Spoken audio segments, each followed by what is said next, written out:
এই পৃথিবীতে নিজেকে ভালো রাখার জন্যে বেশি কিছুর প্রয়োজন পড়ে না, বেশি কিছুর প্রয়োজন থাকে না। না, তার মানে এমনটা নয় যে কোনো কিছুরই প্রয়োজন নেই। প্রয়োজন আছে, প্রয়োজন আছে অন্যের থেকে আশা কম রাখার। হ্যাঁ, মানুষের কাছ থেকে আশাবাদী কম হওয়ার। কারণ আমাদের জীবনে যেগুলো আমাদেরকে সব থেকে বেশি কষ্ট দেয় তার মধ্যে একটি হলো মানুষের থেকে অধিক আশা রাখা। তাই ভালো থাকার জন্য এটা একটা উত্তম পদ্ধতি যে মানুষের থেকে আশা কম রাখো। যতটা আশা রাখলে নিরাশ হওয়ার ভয় থাকে না, যতটা আশা রাখলে মন খারাপ হওয়ার ভয় থাকে না, ততটা আশা রাখো। মনে রেখো, মৌচাকের মধু খেতে হলে তোমাকে প্রথমে মৌমাছির কামড় খেতে হবে। আমাদের জীবনের ক্ষেত্রেও এর একটা মিল আছে। সেটা কি জানো? জীবনে সুখ পেতে হলে অনেকগুলো দুঃখের দিন কাটাতে হবে, অনেকগুলো খারাপ সময় অতিবাহিত করতে হবে, তবেই না সুখের সন্ধান পাওয়া যাবে। সত্যি বলতে, তুমি খেয়াল করলে বুঝতে পারবে যে প্রকৃতির কিছু বৈশিষ্ট্য কেন জানি না আমাদের জীবনের কিছু বৈশিষ্ট্যের সাথে মিলে যায়, আর জীবনের কিছু অভিজ্ঞতা আমাদের ভবিষ্যৎকে আরো বেশি মসৃণ করে দেয়। তাই তোমার কাছে অনুরোধ করব, নিজের জীবন থেকে শেখো। মনে রেখো, জীবন তোমাকে যা শেখাবে সেটাই পৃথিবীর কোনো বইয়ে পাওয়া সম্ভব নয়। এ পৃথিবীর কোনো গ্রন্থাগারে তেমন কোনো বইয়ের সন্ধান নেই। আচ্ছা, তোমার জীবনই তো তোমাকে শেখায় যে একজন মানুষ সকলের কাছে প্রিয় হতে পারে না, একজন মানুষ সকলের মন জয় করতে পারে না। তুমি যতই ভালো মানুষ হও না কেন, এক শ্রেণীর মানুষ তোমাকে পছন্দ করবে না। তাহলে কেন এমনটা চেষ্টা করো? কেন সকলের মন রাখতে গিয়ে নিজেকে কষ্ট দাও? একটা কথা মনে রেখো, কর্তব্য পালনে যেমন অনেকের সাথে সুসম্পর্ক তৈরি হয়, ঠিক তেমনি অনেকের সাথে ভুল বোঝাবুঝিও হয়। আর এর কারণ হয়তোবা ওই একটাই, যে একজন মানুষ সকলের কাছে প্রিয় হতে পারে না। সত্যি বলতে, আবেগ ও ইচ্ছার মূল্য নিজেরটা অন্যের কাছে চাওয়া বোকামি। তুমিই তোমার সব থেকে দামি, তাই অন্যের কাছে মূল্য না খুঁজে নিজেকে মূল্য দিতে শুরু করো এবং সর্বদা সৃষ্টিকর্তাকে ধন্যবাদ জানাও, উপরওয়ালাকে ধন্যবাদ জানাও এই কারণে, কারণ তিনি তোমাকে না চাইতে এত কিছু দিয়েছেন। না, এটা ঠিক যে তোমার জীবনেও কিছু ঘাটতি আছে, কিন্তু সেটা হয়তোবা তিনি তোমার ভালোর জন্যই রেখেছেন। আর কি বলতো, আমরা আমাদের ভালো খারাপটা দ্রুত বুঝতে পারি না। সময়ের সাথে সাথে সমস্ত কিছু বুঝে যায়, সময়ের সাথে সাথে সমস্ত কিছু তো সঠিক হয়ে যায়। আমরা অনেক সময় নিজেরাই নিজেদের যোগ্যতা নিয়ে সন্দেহ করি, আমরা অনেক সময় নিজেরাই নিজেদের ক্ষমতা নিয়ে সন্দেহ করি, আর অন্যের সামনে সেটার প্রমাণ দেওয়ারও চেষ্টা করি। তুমি যদি সঠিক হও তাহলে প্রমাণ করার চেষ্টা করো না, তাহলে সেটা কোনো মানুষকে প্রমাণ দেওয়ার কোনো প্রয়োজন নেই। তোমার হয়ে তোমার সময়ই প্রমাণ দেবে। চুপচাপ অপেক্ষা করো, সময় সমস্ত কিছুর জবাব দিয়ে যাবে। কারণ কি বলতো, কিছু প্রতিবাদ মুখের মাধ্যমে নয়, ধৈর্যের মাধ্যমে করতে হয়। কিছু প্রশ্নের জবাব বাক্যের মাধ্যমে নয়, শব্দের মাধ্যমে নয়, বরং কাজের মাধ্যমে দিতে হয়। কিছু পরিস্থিতির মোকাবিলা চিৎকার করে নয়, বরং কথা কম বলে করতে হয়। সত্যি বলতে, মানুষ যখন সাউন্ড করে তখন বিশৃঙ্খল পরিবেশের সৃষ্টি হয়, কিন্তু যখন কারোর হয়ে সময় সাউন্ড করে, যখন সময় কথা বলে, তখন অপমান অবহেলা করা মানুষগুলোও প্রশংসা করতে বাধ্য হয়। তাই তো তোমাকে বলি যে সমস্ত প্রশ্নের জবাব দিও না, নিজেকে কখনো অন্যের সামনে প্রমাণ করার চেষ্টা করো না। তুমি তোমার মতো, তুমি তোমার মতো।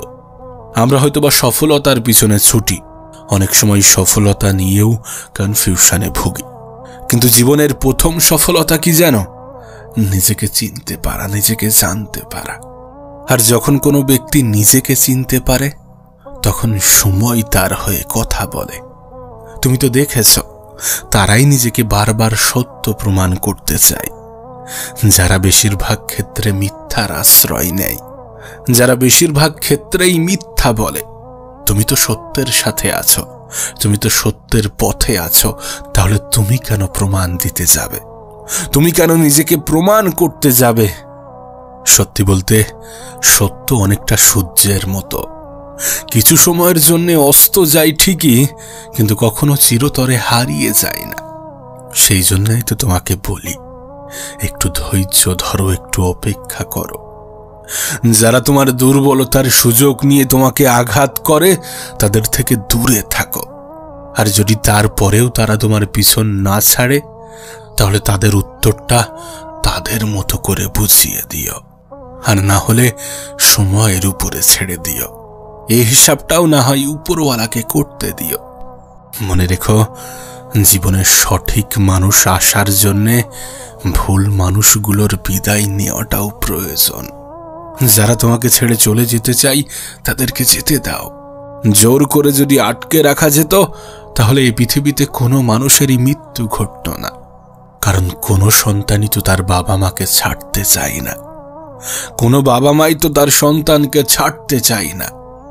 যদি আমরা সত্যি জোর করে আটকে রাখতে পারতাম, তাহলে এই পৃথিবীর কোনো সন্তানই এতিম হতো না।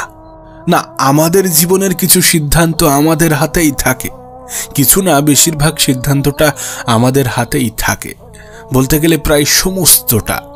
কিন্তু জন্ম মৃত্যুর খেলাটা উপরওয়ালাই নিয়ন্ত্রণ করে। তাই এটা প্রকৃতিরই নিয়ম যে জোর করে কোনো কিছুকে আটকে রাখা যায় না। যেটা যেতে চাই সেটাকে যেতে দিতে হয়।